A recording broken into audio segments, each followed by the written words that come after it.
Alamogordo, Nuevo México.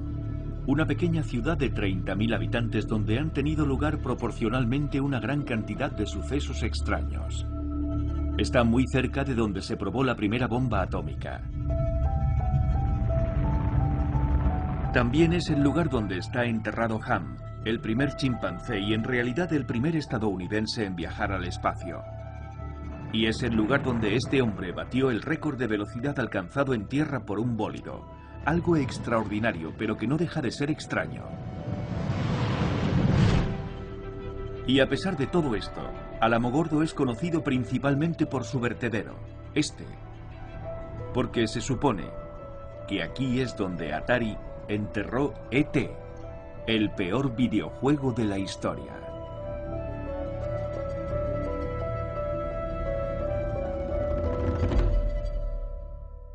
Se ha dicho que el peor videojuego de la historia es E.T. para Atari. Hoy hablaremos del peor de los peores. Estos son los 10 peores juegos de la historia. E.T. el extraterrestre. El mundo entero considera que E.T. es el peor juego de toda la historia. ¡El peor videojuego! Existe una leyenda de algo que ocurrió hace 40 años. Serás cabrón, sal del agujero, coño.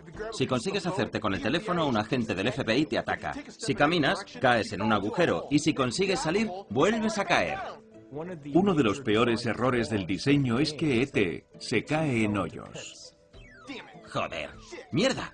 ¡Vamos, hombre! Y ahora está enterrado en un hoyo. Hace décadas se tiraron miles de cartuchos de este videojuego en el vertedero de Alamogordo. La idea de que en vez de vender o regalar tantos juegos, prefirieran enterrarlos en el desierto, como quien se deshace de un sicario muerto, es increíble. Me parece una tontería. Es una leyenda urbana, pero se ha convertido en un pelotazo, sin duda. Creo que esta historia se ha perpetuado porque los adultos no la entienden. Y eso a los jóvenes les gusta. Si te paras a pensar en las razones, te das cuenta de que es un sinsentido. ¿Qué empujó a alguien a sentir la necesidad acuciante de esconderlos?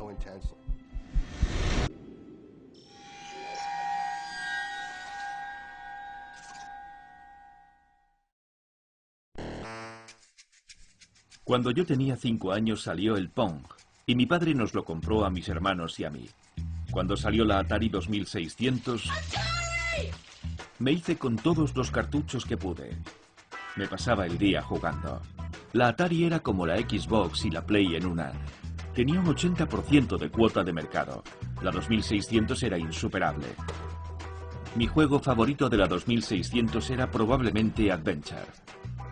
Me pasé 3 semanas sentado delante de la tele buscando el primer mensaje oculto de la historia de los videojuegos. Ahora suena ridículo, no era más que un cuadrado que cogía un punto invisible y lo llevaba a un cuarto especial, donde descubrías el nombre del programador, pero encontrar aquella pantalla secreta me pareció algo indescriptible. Ahora de adulto sigo jugando a muchos videojuegos, pero también escribo y dirijo películas, que es mi trabajo. He trabajado en adaptaciones de cómics, películas de las que luego sacan juegos penosos. Hasta he escrito alguno de esos juegos tan penosos. Pero también me fascinan las leyendas urbanas. De hecho, hace 10 años, Werner Herzog, a quien veis aquí, y yo fuimos a Escocia a buscar al monstruo del lago Ness. No lo encontramos, pero me encanta vivir aventuras y desentrañar leyendas urbanas. Actualmente la lista de videojuegos es interminable, así que cuesta entender la obsesión de mi generación con Atari. Para nosotros fue la droga con la que nos iniciamos en la adicción a los videojuegos, y de pronto un día desapareció. Un día a mediados de los 80 desapareció, sin más. De repente dejó de haber juegos para Atari. Siempre me he preguntado qué había sido de ellos. Así que este es el famoso vertedero. Aquí descansa en paz E.T. Efectivamente, por aquí llegarían las Ataris. Habrían pasado esa zanja y habrían entrado por aquí. Es la única forma de entrar. Entonces era todo desierto. ¿Hay alguna forma de que pasemos? Es una verja de alta seguridad. Mira. Sí, ya lo veo. Joe Lewandowski es el gurú de los residuos. Ha dirigido varias empresas de gestión de residuos en Alamogordo y en el condado de Otero. En cuanto al cementerio de Atari, creo que él tiene más información directa que nadie. Joe asesora al ayuntamiento y es quien da todas las indicaciones. Es el único capaz de ir a ese vertedero, señalar un punto en el suelo y decir, aquí es. O sea que están enterrados en toda esta zona. Algunos no se creen que estén aquí, pero créeme que sí están. ¿Se puede sentir o solo lo noto yo? Solo lo notas tú. No fastidies. ¿Qué hay en estas cajas? Cada caja representa dónde hay residuos. Entiendo. ¿Y nadie escribió aquí están los restos de Atari? No, y ese es el problema. Antes no se hacía eso. Ya. Así que es como buscar un pajar en un montón de pajares. Algo así. Y luego buscar la aguja en ese pajar. Así que hay dos fases. Esta foto es real de un artículo de El Paso Times. En ella vemos el momento del enterramiento. Concluimos que si la reportera había hecho la foto desde aquí, ella tenía que estar más o menos en esta zona. Así que hemos reducido la búsqueda a estas dos cajas. Partiendo de esa idea, si tenemos aquí a la reportera haciendo la foto y trazamos una línea, esa línea nos llevará a las cajas que buscamos. Joe Lewandowski no es solo un hombre que sabe moverse por un vertedero, sino que también es arqueólogo aficionado, tipo Indiana Jones, pero sin pistola ni látigo. La foto del periódico es una especie de medallón, y Joe la usó para construir su versión del bastón de Ra, que le guió hasta el vertedero de Atari. Indy habría hecho lo mismo. Joe estaba obsesionado con aquel tema. Creía en la leyenda y había pasado más de 3 años ideando un plan para excavar el vertedero y que todo el mundo fuera testigo de lo que allí había. Pero él no buscaba descubrir el porqué, que es lo que yo quería saber.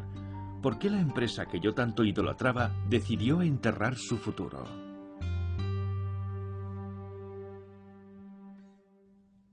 La historia del juego de E.T. constituye una parte muy pequeña de la historia de Atari.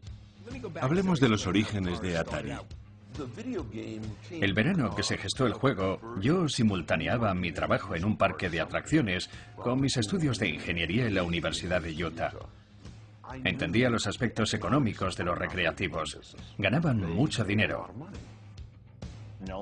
Nolan diseñó unos circuitos muy sofisticados, montados de manera tan inteligente que incluso a los ingenieros actuales les cuesta entenderlos y repararlos. Mi socio Ted Dabney y yo empezamos a trabajar en un juego de ping-pong. A finales de 1972 habíamos ganado $3,5 millones y luego 19 y luego 35. Fuimos a más. Atari, directo desde el futuro. Lo que más me gustaba de Atari no era el juego Pong, sino el germen que desembocó en la Atari 2600. El Pong no estaba mal y podía rebotar en todas direcciones, lo que significaba que era posible cambiar el juego a tu gusto, una idea que a mí me apasionaba.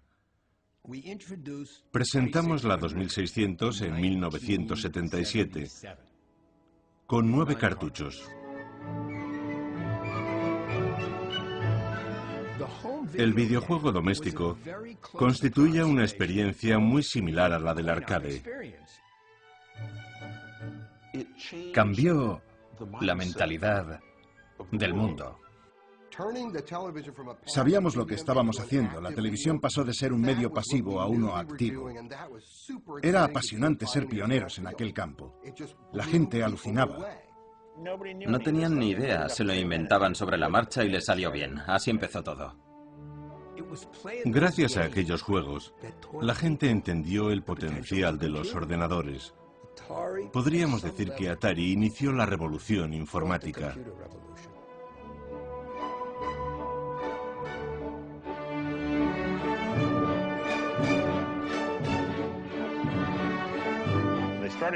Empezaron a contratar a jóvenes inteligentes con la idea de que se les ocurrieran ideas novedosas. Estaban creando al diseñador de videojuegos.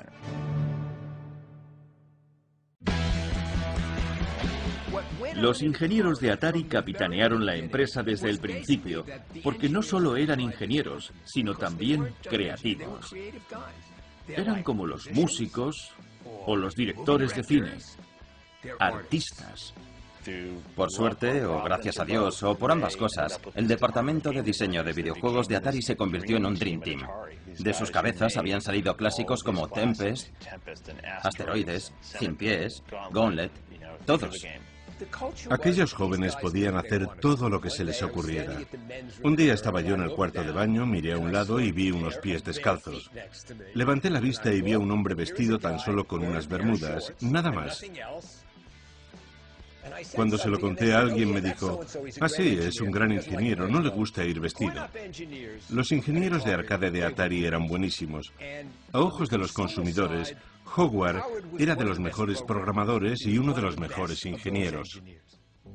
En el centro del proceso creativo está el programador. Intento crear una experiencia sensorial que despierte una sensación en el usuario. Yo programo partiendo de un concepto. Creo que nací para esto, que estoy hecho para esto.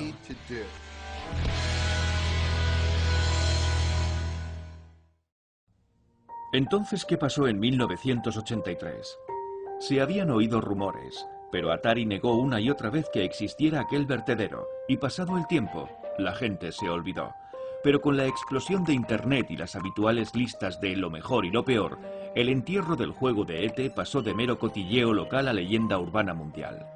A mediados de los 90 empezaron a aparecer vídeos que daban a entender que cualquiera armado con una pala podía ir al desierto y desenterrar los juegos. Yo también lo pensé, pero las cosas no serían tan sencillas. Joe se pasó varios años investigando acerca del enterramiento. Si la información que manejaba era correcta, los juegos no solo estaban bajo tierra, sino también bajo una capa de hormigón. Joe tuvo que hacer frente a un sinfín de papeleos, pero si el ayuntamiento daba luz verde a la excavación, iba a necesitar más que una simple pala. Necesitaría un buen par de excavadoras, así como operarios con cascos y chalecos para manejarlas. Mira, una foto de cuando los enterraron. Hay unos 15 metros hasta el hormigón. Bajo el hormigón hay más tierra. ¿Qué es eso? Una motoniveladora. ¿Motoniveladora? Sí, se usa para nivelar autopistas y carreteras y para aplanar zonas muy extensas. O sea que probablemente la vamos a necesitar, ¿verdad? No.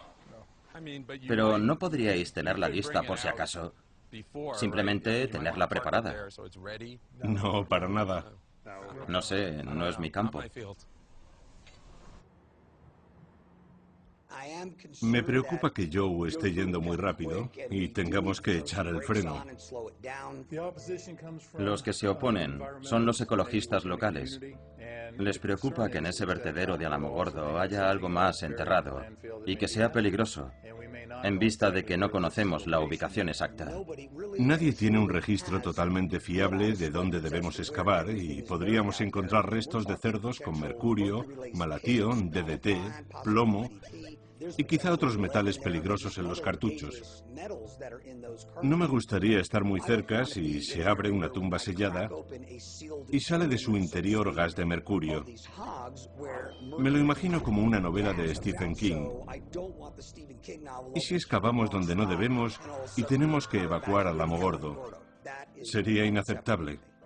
Si el Departamento de Medio Ambiente de Nuevo México teme algún problema, tendremos que pararlo todo. Hasta que esté claro que es seguro, no daré luz verde. Siempre que esté en mis manos, claro. Buscando a HSW. Para mi primer videojuego, me pidieron la conversión de un arcade. Solo llevaba trabajando allí una semana, pero le dije al encargado, este juego, el Star Castle, va a ser un fracaso en la 2600, estoy seguro. Pero puedo coger las claves que lo convierten en un buen juego de arcade y convertirlo en un exitazo en la 2600. Me dijeron, vale, haz lo que creas. ¿Cómo aprendiste a programar un juego? Me leí el manual y empecé a escribir el juego. Nadie había escrito nunca una historia para un videojuego. Era mi primer juego y me propuse participar en todas las etapas. Quería que fuera inmejorable. Escribí unas 8 páginas.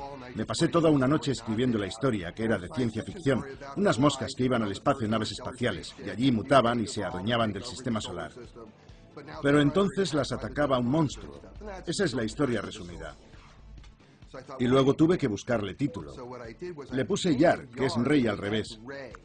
Y Ray Kassar era el director de Atari, por lo que llevé su nombre a la pantalla.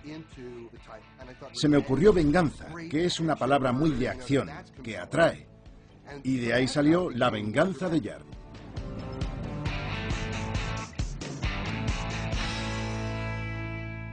La venganza de Yar fue todo un éxito. Los juegos que recordaban a La venganza de Yar, que imitaban su aspecto, eran mágicos. Aunque La venganza de Yar parecía un juego muy primitivo, era muy innovador con respecto a la mayoría de juegos de entonces. Recuerdo la primera vez que metí el cartucho. Aluciné, era un juego de disparos súper innovador. El mero hecho de manejar la nave ya era divertido y todo un reto, sobre todo con aquel hardware. El enemigo molaba y daba miedo, por lo que te sentías genial si lo derrotabas.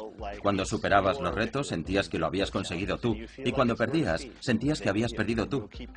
Pero seguías jugando porque no habías perdido porque el juego hubiera hecho algo injusto, sino porque aún no se te daba muy bien, que es en lo que se basan los grandes juegos. Un día, jugando a La venganza de Yar, descubrimos que si estabas en un determinado lugar en un determinado momento, en concreto en la pantalla entre niveles, aparecían las iniciales HSW. Aquello nos pareció un misterio y empezamos a investigar qué podría significar. Tiempo después supimos por una revista de videojuegos que eran las iniciales de Howard Scott Warshaw, el diseñador. La venganza de Yar fue el primer juego de Atari en el que apareció en el cartucho el nombre del programador. La venganza de Yar fue el primero en muchas cosas. La venganza de Yar es el juego original más vendido para la Atari 2600. Vendió cerca de 1 millón de copias. Se dijo que era uno de los mejores juegos de Atari. Generó mucho dinero para Atari. Todo lo que ha ido recopilando Joe sobre el cementerio de Atari, por ahora parece que es cierto. Estoy a favor de que se desentierren los juegos de Atari, porque es el mayor mito de la historia de los videojuegos. Joe cree que sería algo único para Alamogordo y que nos colocaría en el mapa. El martes la comisión del ayuntamiento ha autorizado la excavación del vertedero en los próximos 6 meses. El ayuntamiento ha dado luz verde y el Estado su autorización. Se darán cita a equipos de grabación. El equipo empezará a explorar el vertedero a las 9:30 de la mañana para encontrar el extraño tesoro. Fase 1. Exploración. 24 de abril de 2014.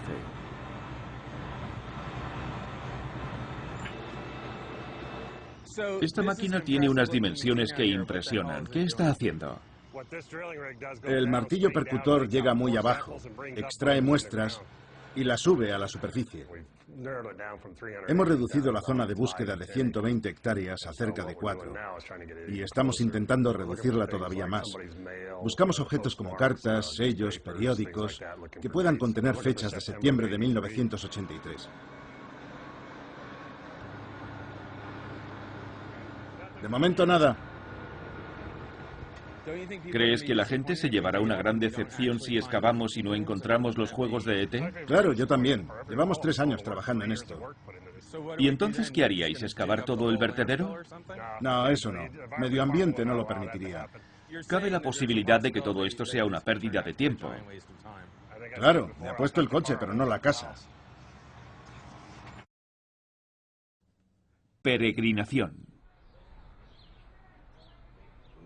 En Occidente casi todo el mundo ha jugado en alguna ocasión algún videojuego, ha ido a algún salón recreativo, conoce Atari y probablemente también el juego de ET.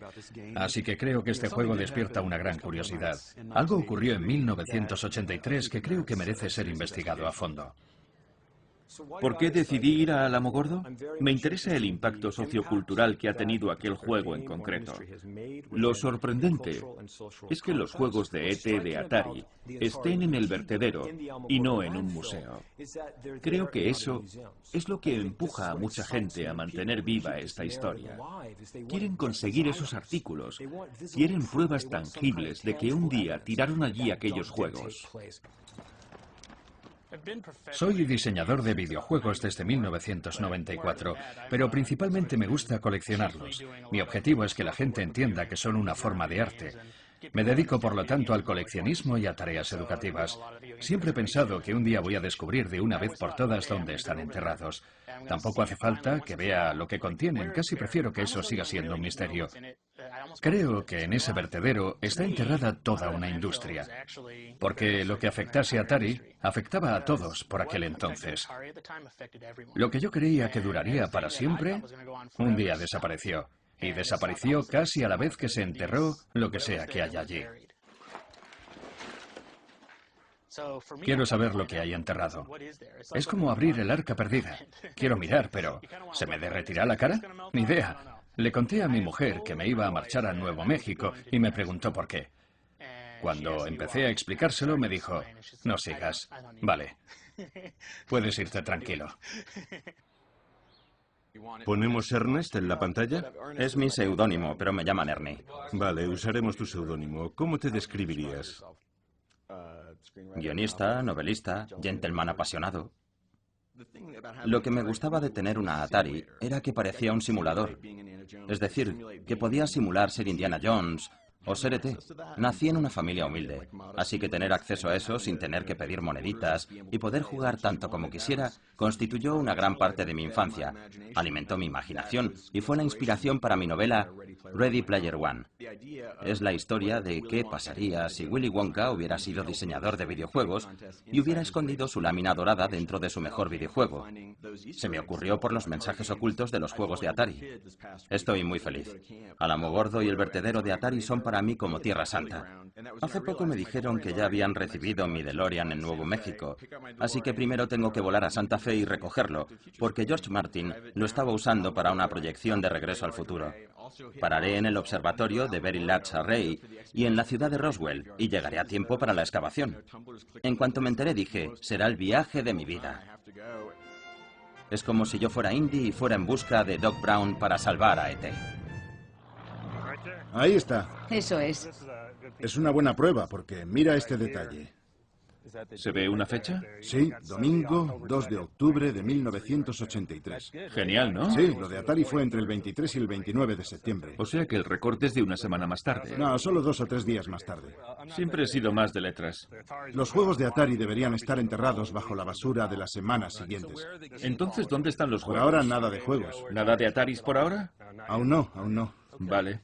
Me encantan los retos, me encanta el misterio y me encanta cuando la gente dice que no lo encontraremos ahí. Eso hace todavía más apasionante el reto. Llevo 4 años investigando y planificándolo todo, afrontando cuestiones políticas, medioambientales. He pasado por mucho para llegar a donde estamos hoy, así que hoy más que nunca es importante que los encontremos. La apuesta de los 22 millones de dólares. A principios de los 80 se puso de moda hacer videojuegos de las películas, y creo que En busca del arca perdida fue el primero. Necesitaba a alguien para diseñar En busca del arca perdida. Creo que como La venganza de Yar había tenido mucho éxito, quisieron que yo hiciera un gran juego. Quien mandaba era Spielberg. Si al conocerme hubiera dicho no quiero que el juego lo haga él, se lo habrían encargado a otro. ¿Será capaz Indiana Jones de escapar de las fuerzas del mal? Descúbrelo en el juego En busca del arca perdida para Atari. ¿Qué tal fue recibido En busca del arca perdida? Resultó un éxito, otro millón de ventas. Puedo decir que soy el único programador de la historia de Atari que ha vendido 1 millón de ejemplares de cada uno de sus juegos. La palabra es meteórico.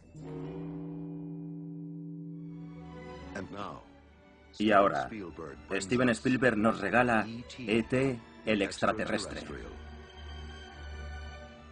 Spielberg dijo, sí, mis películas son lentas cuando empiezan, pero van creciendo y luego ya se mantienen. Entonces, hablando de E.T., yo que no tenía ni idea le miré y dije, esta no, será grande desde el principio hasta el final.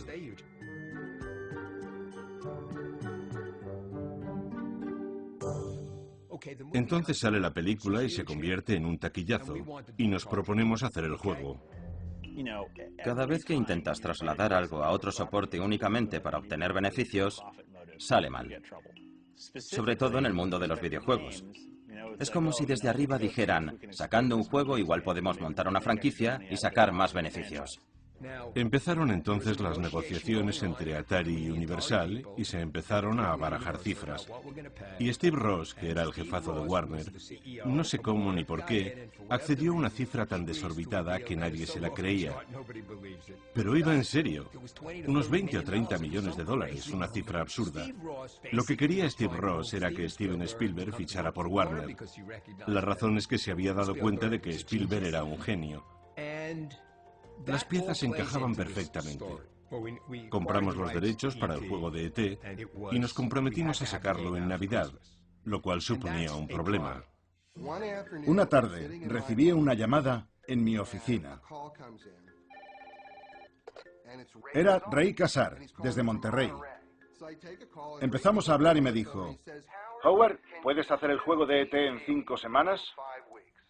Y le respondí, sí, cuenta con ello. Y luego me dijo, bien, en 2 días quiero que vayas al aeródromo de San José. Te estará esperando un avión Learjet. Súbete. Tendrás que presentarle el juego a Spielberg.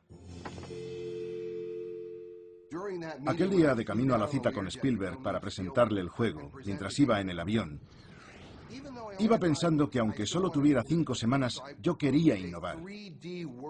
Así que propuse que el juego se desarrollara en un mundo tridimensional. El objetivo que tenía en mente estaba a medio camino entre hacer algo viable y tirarme a la piscina sin estar seguro de si había agua. Lo que quería que fuera emocionante era la interacción entre los personajes. Estaba por un lado el agente del FBI al que le interesa lo que tienes y por eso te roba todo lo que llevas en la mano.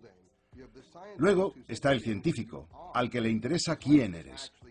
El científico lo que quiere es llevarte a la ciudad para estudiarte, y entonces Elliot viene a salvarte.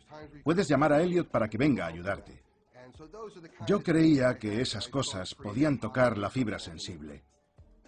Y entonces Spielberg me dijo, ¿no puedes hacer algo más parecido a Pac-Man? No, Steven, tenemos que hacer un juego fresco y que esté al nivel de la peli. No se trata de diseñar un juego complicado, sino de diseñar un juego complicado sin olvidar que tiene que ser fácil aprender a jugar. Mi trabajo es diseñar un juego para Atari que se venda bien. Tardábamos unos 5 o 6 meses en sacar un juego de videoconsola normal y para este solo disponía de 5 semanas. Pensaréis, nadie puede hacer un juego en 5 semanas. Y muchos compañeros del departamento pensaban eso, pero yo no. Yo pensé, sí puedo hacerlo. Quizá lo pensara por arrogancia, no lo sé, pero el caso es que aquello me hacía seguir hacia adelante, porque el juego no servía para nada si no llegábamos a tiempo a sacarlo para la campaña de Navidad. Luego ya no tendría sentido. Tenía que ser un bombazo, era la apuesta de los 22 millones, entregar el juego en ese plazo de tiempo. Decidí trabajar desde casa para dedicarme en cuerpo y alma al juego, casi las 24 horas al día. Nos dimos cuenta de que la probabilidad de éxito era muy alta si partíamos de un juego de arcade y lo convertíamos en un juego al que se pudiera jugar en una videoconsola. Ese no era el caso de E.T. Hola, ¿hay alguien ahí?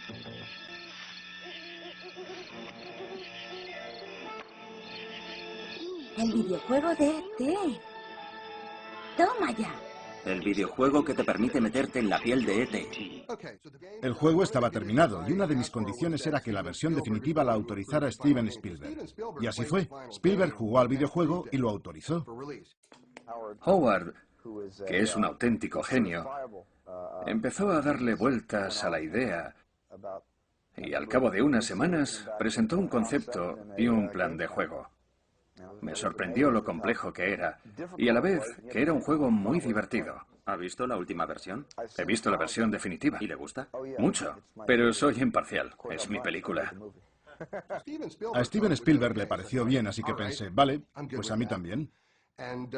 Que quede claro que no le estoy culpando de nada. No, claro que no. Pero fue culpa suya. El videojuego con el que puedes ayudar a E.T. a regresar a casa por Navidad. Cuando se lanzó ET, se respiró una enorme sensación de alivio porque se había cumplido con los plazos y todo había salido bien. El juego salió al mercado y resultó un éxito de ventas. Todo iba bien.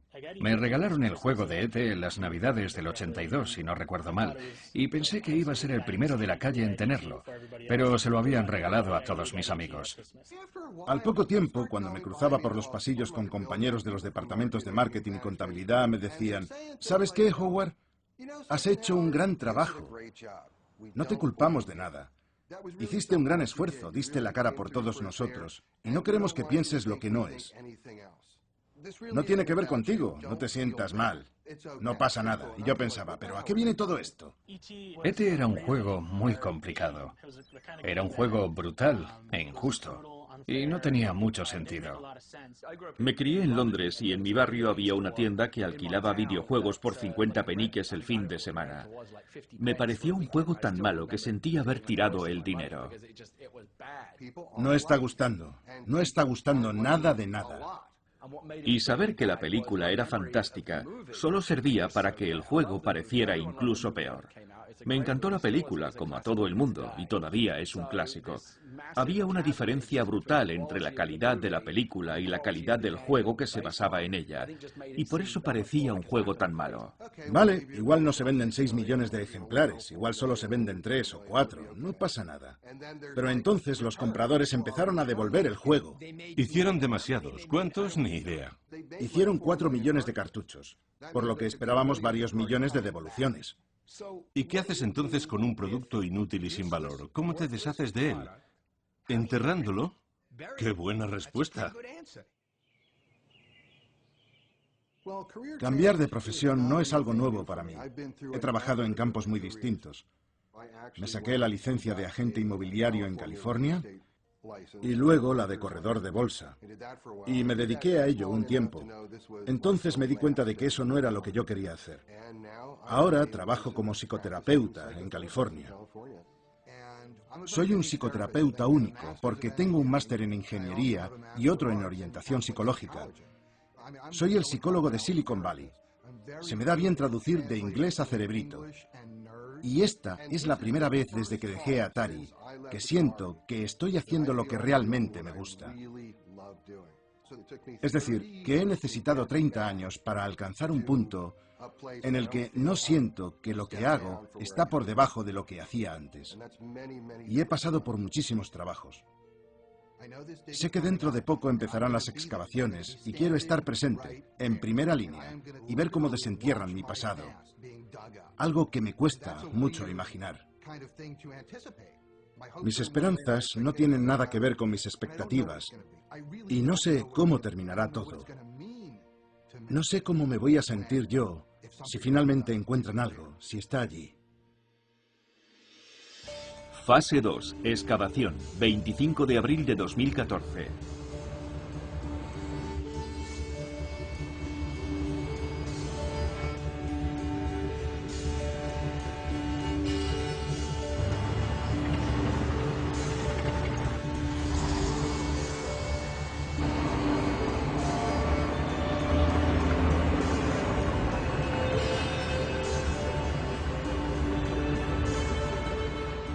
Llegan los arqueólogos, 9:24 de la mañana.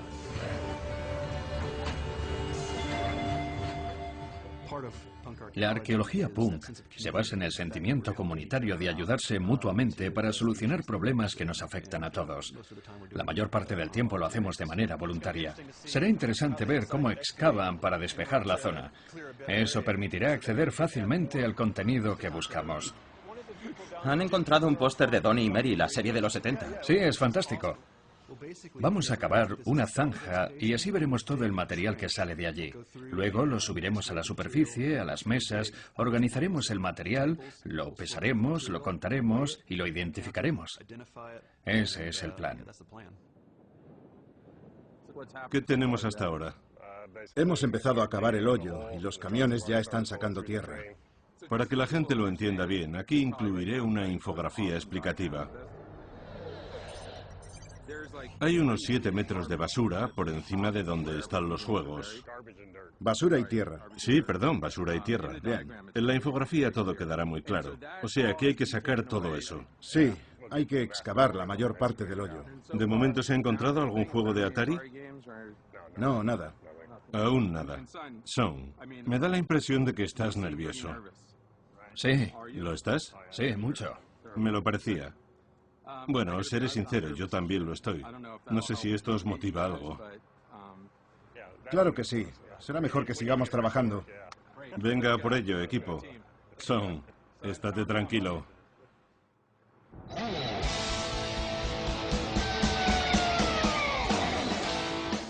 La gente me llama friki. Soy un apasionado y me apasiona la gente que se apasiona. Si dedicas todo tu tiempo a centrarte en el arte y el entretenimiento que se hace, hay tanto y tan bueno que es imposible que lo abarques todo. Esta excavación es un claro ejemplo. Hay personas que cuando se lo cuento me dicen, es increíble que por fin lo hagan y que tú vayas a estar ahí. Con solo recordarlo se me pone la piel de gallina.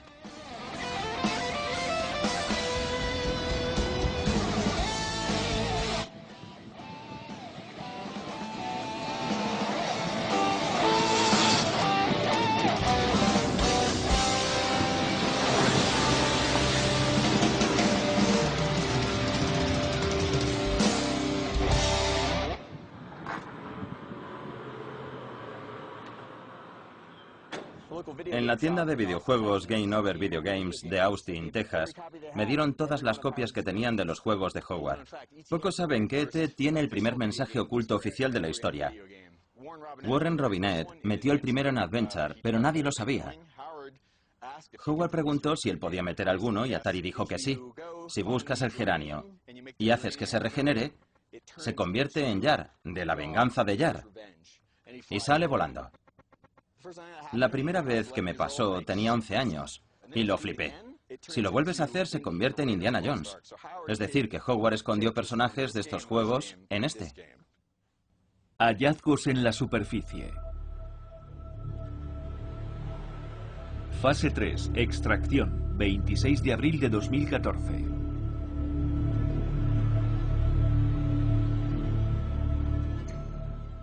Ha llegado el día del desenterramiento.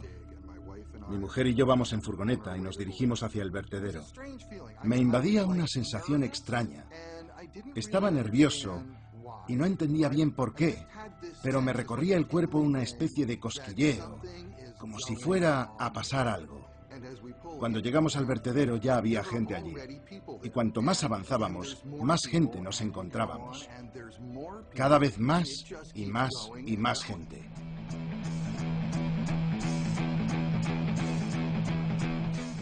Esto parece una romería. Llamé a unos colegas y les dije, ¿vamos o qué? Le pregunté a mi cuñado si quería venir. Venga, tenemos que verlo. Mi mujer dijo, tú mismo.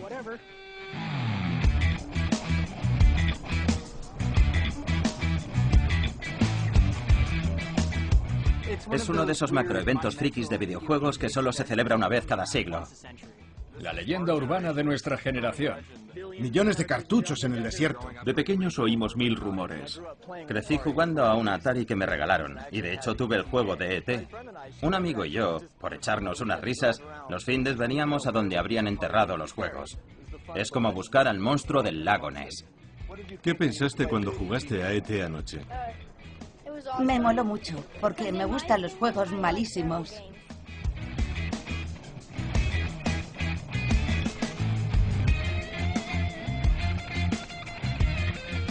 No iba a dejar pasar la oportunidad de volver a sentir lo que sentía con esos juegos.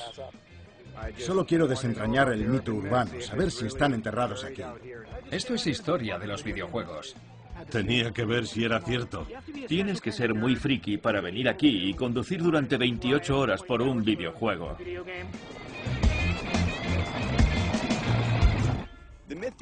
Me gustaría echar por tierra el mito de que E.T. para Atari 2600 es el peor juego de la historia, porque no es cierto. Y así redimir a Howard Scott Warshaw, porque es un diseñador increíble, y su juego era genial. ¡Qué coche más chulo! Sí, creo que te va dentro. Esta mañana, en un vertedero de una pequeña ciudad de Nuevo México, había gente haciendo cola. ¿Quién había visto a tantas personas haciendo cola para entrar en un vertedero? A mí me ha sorprendido, pero para bien. Uno no va a un vertedero a menos que tenga que tirar algo. Pero aquí estamos buscando un tesoro enterrado. Creo que encontrarán algo. En algún sitio estarán los cartuchos. ¿Por qué no aquí? Hay un montón de terreno perfecto para deshacerte de millones de cartuchos. Está claro que existe la posibilidad de que los juegos estén aquí. Esto es arqueología de algo de mi época, así que me invade una sensación muy fuerte de nostalgia. 3 horas más tarde.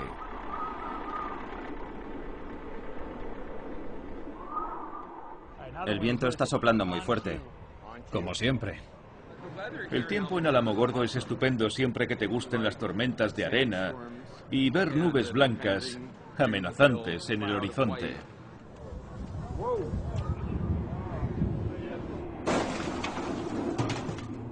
Esto empieza a ponerse feo. Sí. Esto no hay quien lo aguante. Demasiado viento. Sopla el viento desde el monumento de White Sands. Y la arena blanca lo cubre todo. Un rollo. El viento de hoy no es normal. ¿En serio? Eso nos han dicho. ¿En serio se había levantado una tormenta de arena? No fastidies, ni hecho aposta. Me recordó a la primera escena de Encuentros en la tercera fase, en la que todos iban con gafas y pañuelos y se oye a alguien decir: «Venid, han encontrado algo». Y no se creen lo que han encontrado. ¿Somos los primeros? Este es Tony Johnson, de Denver, Colorado, que se me ha acercado a mi DeLorean diciendo: «He encontrado algo». Tony pasará a la historia porque ha encontrado el indicio de que aquí hay hardware de Atari. ¿Cómo mola? Ahí lo tenéis. Damas y caballeros, tenemos algo que comunicarles. Tony, cuéntanos qué has encontrado. El palo del joystick de una Atari 2600. ¿Y dónde lo has encontrado? De camino hacia el baño. ¿Un hallazgo en superficie? Sí, como si supiéramos lo que significa. Un hallazgo en superficie es que vas por ahí, ves algo interesante y lo coges fuera de los límites arqueológicos. ¿Qué probabilidades hay de que haya salido del hoyo? Creo que muchas. El viento está soplando fuerte en esa dirección. Hay cosas que se caen de las cestas. Hemos encontrado objetos de aquella época. ¿Algo de Atari? Por ahora no. ¿Es auténtico? ¿Se le puede hacer la prueba del carbono? No, es demasiado reciente para hacérsela.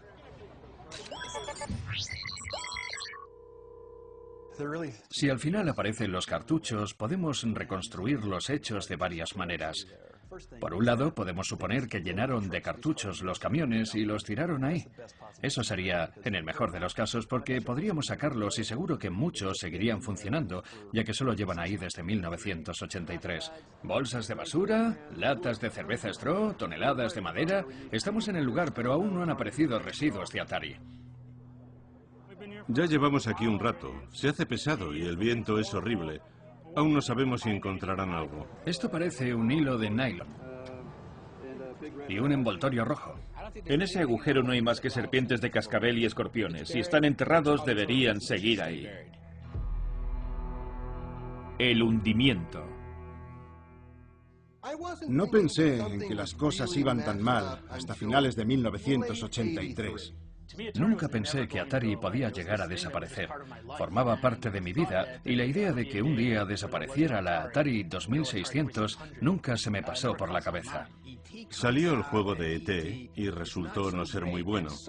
Y en algún momento, hacia finales de año, empecé a pensar, ¿estamos alcanzando los objetivos? Eso me llevó a una de las peores noches de mi vida. El 7 de diciembre de 1982 me llamó Dennis Groth, el director financiero de Atari, y me dijo: Manny, ya tengo el nuevo presupuesto. No esperábamos unos recortes tan brutales. Warner ha anunciado hoy que la empresa Atari ha perdido otros 180 millones de dólares en el tercer trimestre y sus pérdidas anuales se sitúan ya en más de 500 millones. Entonces empecé a ver indicios de que la empresa se iba yendo a pique. Se hundía a marchas forzadas y no teníamos soluciones. Varios ejecutivos de Atari, incluido su director, Raymond Cassar, vendieron sus acciones de Warner poco antes de la publicación de las cuentas negativas y de la caída del precio de sus acciones. Cassar niega la existencia de irregularidades, pero varios accionistas han denunciado a Warner. Echaron a Ray Cassar y pusieron en su lugar a una persona de Philip Morris. Cuando llegó, Atari contaba con 10.000 empleados. Y 4 o 5 meses después, solo tenía 2.000. Entonces, eché cuentas. Habíamos perdido el 80% de nuestra plantilla. A corto plazo los mercados son irracionales. A largo plazo serán racionales. Los buenos tiempos habían llegado a su fin. Yo no podía imaginarme la magnitud de los malos tiempos que se avecinaban. Se nos iba de las manos. El tren estaba descarrilando. No iba a seguir en marcha. ¿Qué iba a hacer yo con mi vida? Fue un golpe emocional tremendo. Era mi bebé y me dolió ver lo mal que lo trataron. La revista New Media culpó al juego de E.T. de destruir la industria de los videojuegos. Tiene gracia cómo acabó siendo únicamente mía la responsabilidad de hundir una industria multimillonaria. Sale E.T., la industria se hunde y asocian eso con el nombre de Howard. Aquello afectó a su trabajo y determinó su carrera. Algo terrible. El hecho de que su carrera se terminara por hacer el juego de E.T., dadas las circunstancias que rodearon al juego, es tremendamente injusto. Es triste, muy triste. Aunque existe un paseo de la fama de los videojuegos y la Gala Dice en la que se otorgan galardones a toda una vida, nunca se mencionó el nombre de Howard, siempre lo dejaron al margen. Recuerdo el día que me marché de Atari, cuando de verdad se había terminado todo, cuando me iba hacia el coche por última vez con mis cosas en bolsas de basura. Fue un momento deprimente, porque sentía que estaba perdiendo lo más importante de mi vida. Y sabía que había sido tan surrealista que algo así nunca se repetiría. El entierro de Álamo Gordo vino a ser el funeral de Atari. Enterrar aquellos cartuchos significó enterrar aquella maravillosa etapa. Tal vez eso sea lo interesante de todo esto. Habrá mucha psicología detrás y no me quiero aventurar, pero igual sí representa la muerte de Atari. No podemos controlar cómo se nos presenta el pasado. Puede que lo que encontremos ya ni se parezca a un cartucho de E.T. y que sea algo monstruoso, retorcido, decadente. Igual ni reconocemos los juegos de E.T. de Atari si al final están ahí. Una parte de mí cree que cuando todo vea la luz y echemos un vistazo al material, será como encontrar el Arca de la Alianza en la película. Un montón de arena. Pero otra parte de mí espera que lo que encontremos nos lleve a comprender y descubrir lo que ocurrió realmente.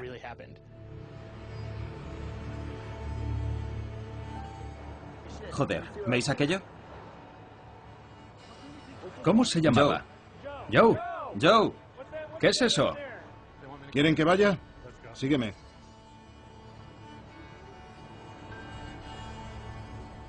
¿Qué?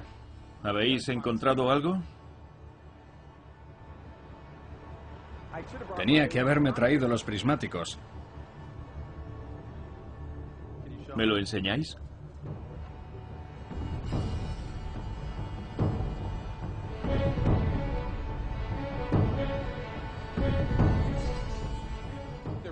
Traen algo a la mesa de arqueología. Esperemos a ver de qué se trata. ¿Me escucha todo el mundo? Hemos encontrado algo. Los arqueólogos han confirmado que es de 1983. Estaba a 8,5 metros bajo tierra. Es un juego de E.T. intacto en su caja.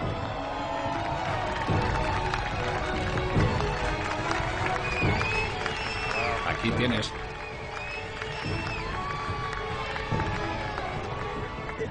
Es muy emocionante. Han confirmado la leyenda con hechos. Y es increíble formar parte de ello. Buen trabajo, Joe. No estaba nervioso hasta que empezamos a acercarnos al fondo del hoyo. Pero sí, ha sido un alivio ver subir aquella palada y que E.T. estuviera dentro. ¡Felicidades! Gracias. Pensé que no estarían intactos, que estarían aplastados. Tengo escalofríos, y no por la tormenta de arena. ¿Qué significa este momento para usted? Observe todo el revuelo que se ha montado hoy por algo que diseñé hace 32 años. Esto es algo muy personal. Diseñar estos juegos era muy complicado. Y ese lo hice en 5 semanas.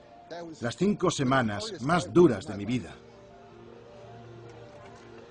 Así que dadme un momento. Estoy tremendamente emocionado de estar aquí.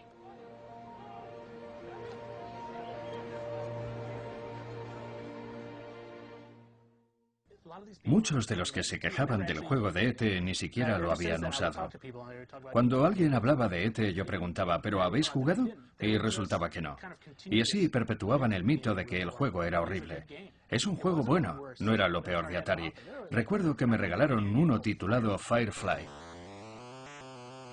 Ese sí que era el peor juego de Atari, y el que todos deberían odiar, no el de E.T. Yo no tengo dudas, el peor de la historia ha sido sin duda Trespasser. Quiero que quede claro. Con la cantidad de juegos malos, cutres y repetitivos que tenía Atari, decir que E.T. fue el peor es de juzgado de guardia. Nos gusta enterrar los videojuegos, y no me refiero a tirarlos a vertederos, sino enterrarlos con palabras. Echar por tierra el diseño. Se ha puesto de moda decir que E.T. es el peor videojuego de la historia. De hecho, siempre está el primero en todas las listas. Yo me la voy a jugar, y me atacarán por esto. Pero prefiero el E.T. de Atari que cualquier Call of Duty. Viéndolo en contexto, pensando en el momento y en las condiciones de Hogwarts para programar aquel juego, es una auténtica obra de arte. Hizo un juego de flipar. Creó todo un mundo en tan solo 5 semanas. No se me ocurre que nadie pudiera haber entregado el juego de E.T. en aquel plazo tan corto y convertirlo en un éxito. Deberían aplaudirle por haber sido capaz de hacer lo que hizo en el tiempo que le dieron. Los despreciables son los que creyeron que era razonable crear un juego en mes y medio. La analogía que se usa para los pioneros, para los que hacen algo por primera vez, es la del primer pingüino. El primer pingüino que se cae por el agujero del hielo es el que acaba en el estómago de una foca. Pero sin ese primer pingüino, los demás no pasarían por el hielo. Es decir, que ser el primer pingüino no es nada agraciado, pero alguno tiene que serlo.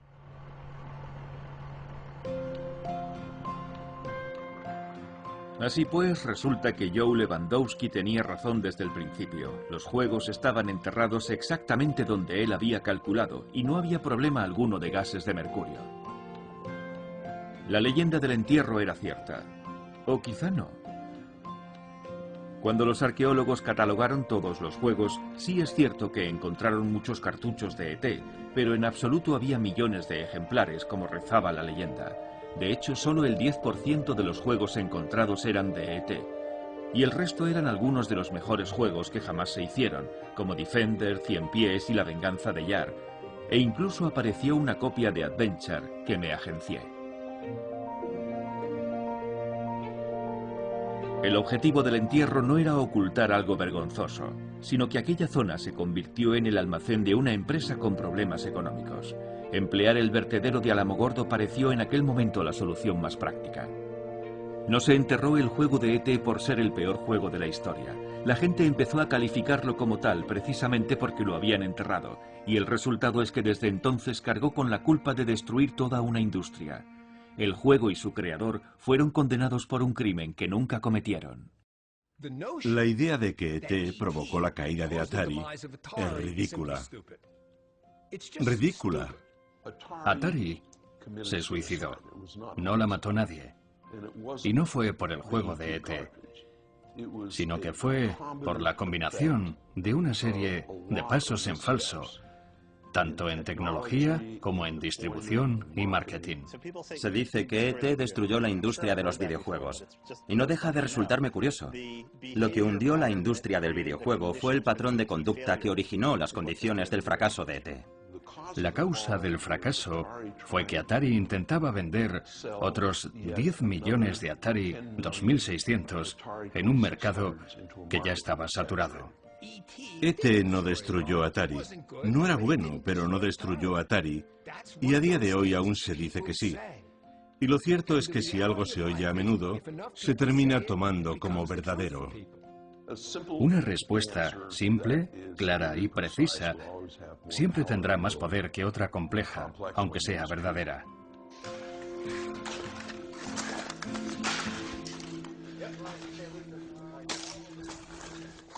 Otros 6 juegos de ET. Lo que me gustaría es que el resto de los juegos que han recuperado acabara en un museo y se pusiera al servicio de la historia de los videojuegos. El ayuntamiento de Álamo Gordo posee todos los juegos que han aparecido, simplemente porque estaban en nuestro vertedero. Igual podemos venderlo por eBay.